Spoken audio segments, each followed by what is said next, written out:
Hopping out the Regal with the eagle, hoodie hood, big headed like an eagle. Look up in the sky, fly tripping like a seagull. Nigga in the glove, ain't no love for enemigo, and even he know. Way too much. Niggas say I do drugs way too much. Supporting the channel once again. OG Curt Dog. Yeah, so we was talking about after the big U thing, and they came to give me a cellmate, and this is the one where I was telling you, like, you can get single cell status, but they try you every now and then to see if they can get it back away from you, because it costs a lot of money to hold up one cell and to hold up an empty bed. They get paid for them beds. Right. They don't want to give that bed up for free. So when they came to me, it's like, you know, we trying to get this cell back, but we ain't trying to be a liability. And that's the thing they trying to figure out. Is this dude gonna hurt or kill somebody if we put him in a cell with him or not? You know, if we really think that, then we liable. We don't want no lawsuits or nothing like that. But you know, I've been single cell for all this time, so why would you keep trying to put people in here? It's a reason they ain't supposed to be in here. So the police got mad at me and they started trying to put people in a cell. So, like I said, they had put this blood from LA in the cell with me. And the blood was, they told me he was just going to spend the night. And the blood was a pretty intelligent, he was an older cat. He was older than me at the time, you know, back then. He was close to my age now. So what they did, what the bro did, he said, man, I'm leaving in the morning. He said, look, man, he said, I just want to give you a little advice, man. Don't hurt nobody. He said, you know, I killed my cellmate. I only had 5 years when I came here. Now I got life because I killed my cellmate and some shit that we got into. I said, well, I said, yeah, I appreciate it, man. You know, but did he not to interrupt, but did he ever explain why? Or he no, he didn't, and I don't want to hear it. Yeah, right. I was like, you know, all that's fine and dandy, you know, with all due respect, but I need you to be out of here in the morning. But that was what I'm saying. That was CDC trying to see if y'all was exactly. And because they knew his history. You didn't want no cellmate, and he just killed his last cellmate. Right. Even if it was justified, even if the cellmate was trying to kill him first and he fought him off and came out on top, they just knew the circumstances. They wanted to see if y'all was going to be able to last 24 hours, which is an experiment that they do. They do a lot of experiments. There you go. And yeah, I might have something coming for y'all tomorrow about them experimenting on people nowadays with these yards and integrating people. There you go. Yeah, go ahead. There you go. It's all in the mix, like that. So they sent them to, you know, to either do me or to see, like you said, what was going to pop. And they would make bets, and they would say, you know, I bet this dude don't stay overnight. I bet he does stay overnight. I bet they fight. I bet they don't fight. You know, they have all these different bets going on. That's crazy. You know, I bet that the dude leaves in the morning and that they don't get into it. You know, so they had all this going on, but I didn't ask dude to explain nothing to me, and I didn't even really want to hear about him killing his cellmate, because when he told me he killed his cellmate, I got mad. You know, I was like, well, you know, I don't care what you did. I got defensive then. You know, I was like, man, I don't really care what you did. You was ready to get you know cracking right there. You, know, you start thinking like, what you think you finna? Right. You know, how deep are you into this shit with these police? You know, you already came over here and let them put you in here. Right. So how much, I don't know if you guys talked before you came or what, but bro was solid, you know, and he told me, he said, I'm going to leave in the morning. He said, because I'm not going to come. I know you at war with these people, and I'm not going to be the middleman. Right. And I said, well, I appreciate He was smart enough to recognize that they was using him to get at you. Right. And he left in the morning.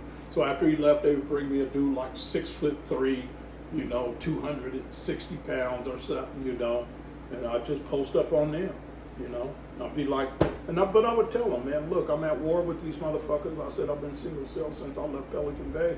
I said, they trying to get it back. They trying to match me. They trying to get us into it. He said, so I'm going to tell you right now, homie, next time these doors open, I appreciate it if you walk out of here and don't come back. Because if you walk out, they can't force you to go back in.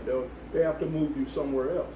So, but if you don't walk out, then it's personal after that. Right. You know, because now you engage in me. Now, after I done already told you, don't fight, they fight, leave. You know, but if you stay on your ass, I go. And I don't give a fuck what side. I had already been buffing and getting myself ready for whatever might happen. So finally, they came back. After the last dude left, I ran about 5 people left. And they was all picked up. The police said, like, man, this motherfucker. You know, so they came back and they said, you pack your shit. They said, step out, put your hands up against the wall. I stepped out, they handcuffed me, they took me to another yard and put me in a cell with a brother from Compton. And he was on swole, and they put me in the cell with him. And I was mad on my way over there, you know, I was like, fuck this shit ain't going down, motherfuckers. And they opened the cell door and they said, go on in. And I walked in, the dude went to shake my hand. He was like, yeah, man, I'm so-and-so. I said, hold up, man, I got some business to take care of. I will talk later. I set my shit down and turned around and ran up to the door. Bam, bam, grabbed the window with the cut, with the hard-ass cuffs. They give you bam, bam, bam, bam. Start cracking the window. I turned around and start kicking the door. Boom, boom, boom, boom. The whole building's shaking. And everybody like, what the fuck going down? Bro looking at me like, what the fuck they done put in here with me? You know, what the fuck this motherfucker, you know? And then I was stopped. I can only imagine what was going through his mind. Yeah. Somebody come in there and just turn up and like just that. go out like that. He probably like, man, I'm going to have to get on this nigga. Right, that's what he thinking. I'm like, hold up, I got this. He like, go ahead, man, do what you need to do, you know? And I said, I'm trying to get up out of here. I said, I ain't here to. I start banging, I banged and banged and banged.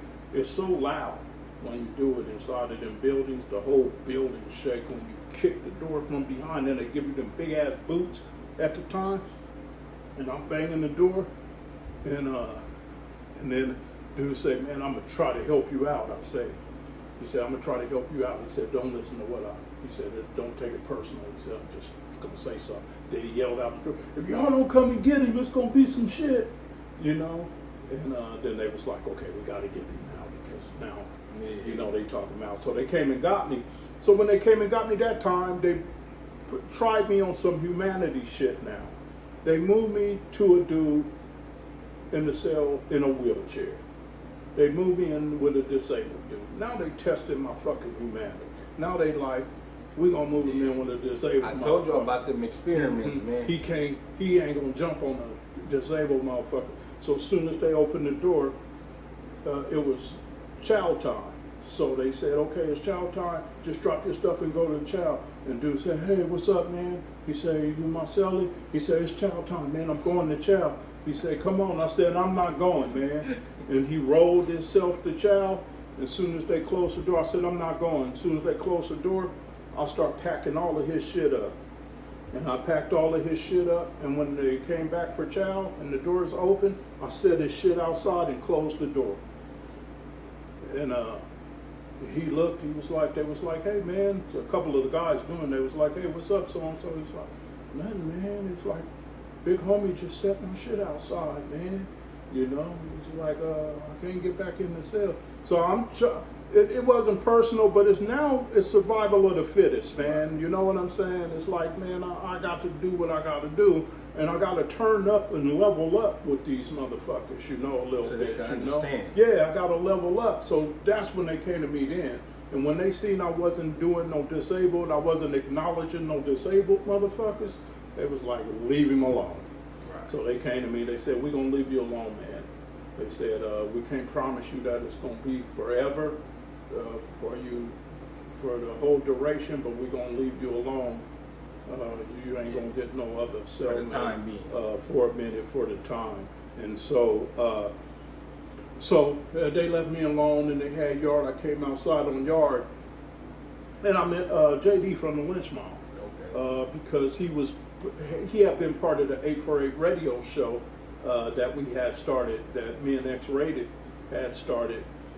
On the other yard, and so he was like, oh, you the philosopher, they call you, because they called me the philosopher on the show. He's like, you the philosopher? I was like, yeah. You JD Lynch Mob? He's like, yeah. I was like, cool, man, you know. So we was cool. I said, hey man, check this out. There was a sister named Hanifa that was the DJ. I said, she's leaving the show, and I said, I was thinking about getting a big card and for all of us to sign it and send it to her. He was like, man, that's a good idea, man. He said, man, let's do that because she showed us a lot of love. And I was like, cool.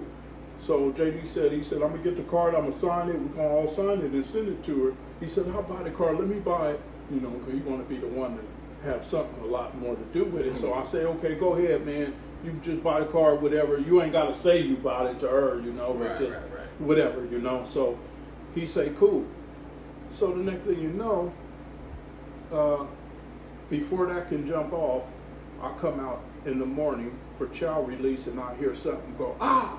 And then I hear a shot, boom, get down, get down. There's a brother just got stabbed. And he got stabbed by Essa, you know. And I'm like, so they closed the doors and stuff, you know, and they walked the dude out in handcuffs and they walked the bro out. The bro is leaking. I'm like, oh shit, this motherfucker's gonna stab a brother. And it's like, it's on, man. You know, so they call out the representatives of each race to talk, you know, to the police because they heard that it was a theft and that it might get squashed because it was a theft. So the brothers that came out, you know, that call themselves representing us said, don't worry about it, we squashed it. It was on him. He stole something, you know. And they said, we're going to open up everything back again at dinner because they agreed to squash it. I'm like, they agreed to squash it. So they opened back up at dinner. You know, it was like they sacrificed his brother. Like, I want to know more about it. So I come out, and I didn't never talk to nobody, you know. I was real quiet, never said nothing by myself, you know. They just knew I was from Dago. And I came out, and so I stopped the brothers, and I said, what happened, man? And I said, I'm ready to get cracking, man, you know. How we going to kick it off? What we going to do? How we going to attack? It was like, oh no, man. It was like we ain't. You thought they just said we squashed it just so we could come out and get cracking, but they were serious. They were serious. They was like, no, man. Dude starts saying, what he steal? He said a bar of soap. They said a used bar. They said he got in the shower. They said as I got in the shower, and he had like a half a bar of soap when he left it in there when he got out. And then he said the black dude came in behind him, and when the SA went back to get the soap, it was gone. I said, a half a bar of fucking used soap? I said, how many people got in the shower behind him? He said, there was a couple people, but one was a white dude. So, you know, whites and essays get along, so he know he didn't take it. Automatically, I was like, he didn't know that. I was like, man, how you know? I said, did you ask the brother if he took it? They said, yeah, we asked the brother. He said he didn't take it. I said, so who you believe? They said, we believe he took it anyway. I said, this shit ain't cool, man. I said, this bullshit. So I walked away, and this little brother came up to me, little short dude. He was from Oakland too. And he said, I heard what you said, big homie. He said, you're right, they shouldn't have let it go. He said, man, I ain't big like you. He said, but I'm down with you and shit. I said, bet. I said, you down? He was like, yeah. I said, that's all we need. I said, that's all we need. I was trying to orchestrate shit. I was talking some militant shit. I was like, all we need is the element of surprise, brother. Just you as a distraction, that's good enough for me. Right. I said, when they open the doors again for chow in the morning, I said, we attack. And I was pumping him up. He was like, I'm ready. I was like, whoever they let us out on, it don't matter, man. As long as we retaliate for what they did, man. And he said, cool. And they let us out, man, in the morning. Brothers didn't want us to attack because they knew it was going to create a riot. But they let us out, and they let us out in like 7 of them and me and him. So bro went, and he took off on one of them, way away. One of them forgot his ID because you need ID to get in the job. Right. And he forgot his ID. One of the Latino dudes, and he went back to get it. And when he went back to get it, bro followed him and ran up in the cell on him. As soon as he ran up in the cell on him, they hit the alarm because they seen some commotion. They said, "Get down!" As soon as they yelled, "Get down!" I rushed the other 5 that was standing up. They was about 10 feet away from me. I yelled out like a worker, ah! And I just ran at them. And them motherfuckers, but by the time I got halfway to them, they blasted me. Boom! And And then I still was coming at them, and they start running from me, but they was looking at the gun tower like, don't shoot us, we trying to get away, we're not fighting, don't shoot. And I caught them, and I just start getting everybody I was with, and they still shooting too while I'm Right. I got shot 3 times that day. You know, I got shot 3 times. I was lumped up, man, really bad. And then I settled for one dude, and I was getting him, and then they came in and they pepper sprayed me up and sprayed me all up, and that shit burned like a motherfucker. You know, but I felt good. I was like, man, we handled that. And then they put me back in the, they took me to get a chemical to wash my face out and everything, and to patch me up, and then they put me back in the cell, you know. And the brothers and people came and started dropping bags of food off at my door, you know, like, here you go, bro, you handled that, man. Everybody said, man, they got together and put you some soups and chips and cookies in the back. I was like, man, I didn't need them chips and shit. I needed you guys to help, you know, to be there. Yeah, and I said, it's you bigger know, than that. Yeah, it's a stance that you got to take. And I ain't been in that situation, but I understand what he's saying. So I don't want to make it seem like I done did that on the yard and all that, because I ain't been on them type of yards, and I ain't did as much time as the homie.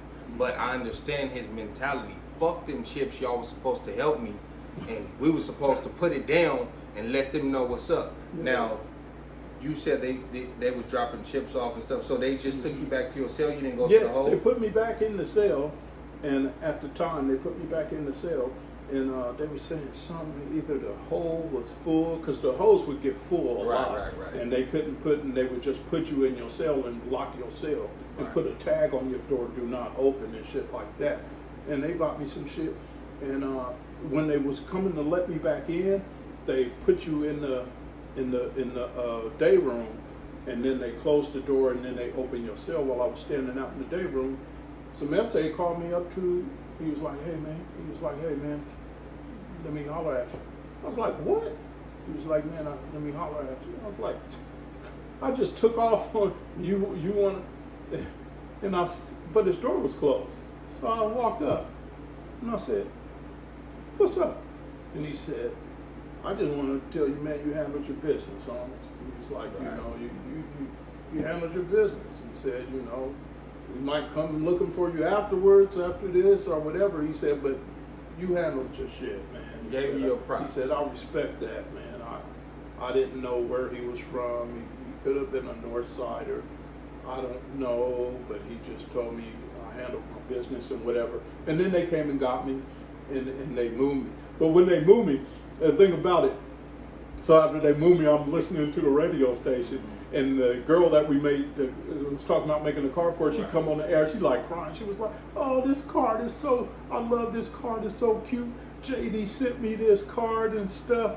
I was like, he didn't mention me. Like, JD sent me this card, and there's a going away thing. And I was like, I'm waiting for her to say, yeah, Curtis Howard had the idea and he contributed. He didn't say nothing. It was just a card from JD, and it had a lot of other signatures and stuff, but he didn't mention me. And I was the one who mentioned the idea. So I dissed him. So the next week I wrote a letter. I wasn't really mad at him, but I guess I said some. I sent a letter to Hanifa, and I said, yeah, I'm surprised JD didn't mention the fact that I was the one with the idea. I said, he's just gonna steal my shit. I said, that's probably why Ice Cube don't fuck with him no more, because he probably stole some of his shit.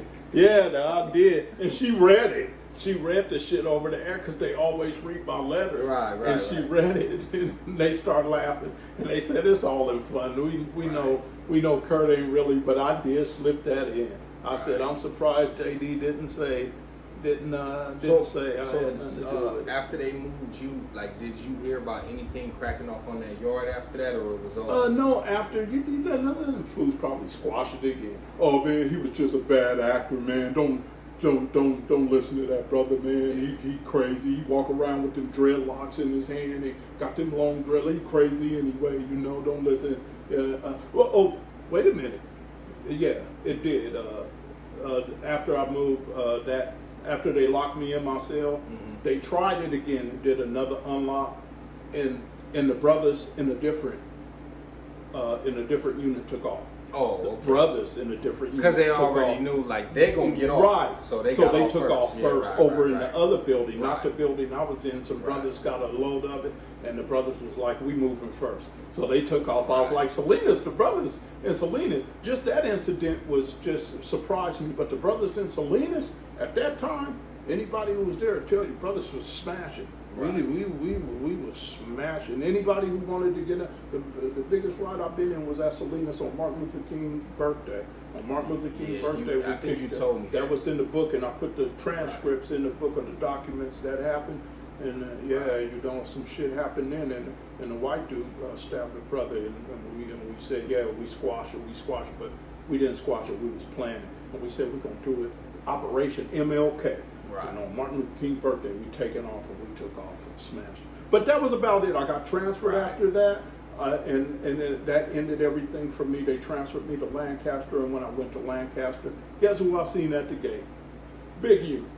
They had transferred him. He was at the gate, and when I pulled up the police, the guards, because I didn't go in a bus. They didn't transfer me in a bus. They would transfer me in a car, in like a motorcade. They'd have one car in front. They have a car with me in it and back. And then they had a van in back of The that homie was with, tripping. with another person. I'm bullshitting, homie. So they pull up and they dropped off somebody else in the van in the back, and then the other two cars, the one in the front escorted me. We drove all the way. They didn't put me on bus. Drove all the way to Lancaster, and Big U was working somewhere outside at that gate. And they said, "Hey, Howard, there's your partner, Big U." And it was a bride, she said, she was driving. He said, "There's your partner, Big U." And Big U, they said, "Hey, Big U, guess who we got with us?" And then she was like, "Who?" And then he was like, Howard from San Diego. They called me Howard. And he started smiling. I seen him smile, and he walked up to the thing, and we hollered. He said, "I'm getting out." He said, "I'm on my way home, man." Oh, okay. And So this was already now. This was in 2004. 2000. This was in 2000. And he said, "I'm going home in like a week, or a week or less, or something like a week or two." He said, "I'm on my way home like next week." I was like, "Damn." I was like, "All right, homie, And yeah, that was my little journey, man. Well, man, y'all heard it. You know what I'm saying? From the horse's mouth, man. Some untold stories from the big homie. Want y'all check him out on Street TV. Check him out on Kev Mac live streams. Follow him on social media, Curtis Howard, on Facebook and whatever else social media he got. I don't know if you got IG. No, I don't do none of that. All I got is Facebook, man. I can't keep up with all that other shit. Right. And check out his book, Cellmates and Sellouts, and Last One Left. Yeah. Or Who's Left. And Who's Left? My Let me bad. show you, let me show you. Check those out. Yeah, right here. Yeah, check those out right there. That's Who's Left right there. And check them out on Dusty Vision TV. And be on the lookout for my interview on Dusty Vision TV. Shout out Dusty Vision, homie. We appreciate y'all. And yeah, man, we out. Hopping out the Regal with the eagle, hoodie hood, big headed like an eagle. Look up in the sky, fly tripping like a seagull. Nigga in the glove, ain't no love for an amigo, and even he know. Way too much. Niggas say I did drugs way too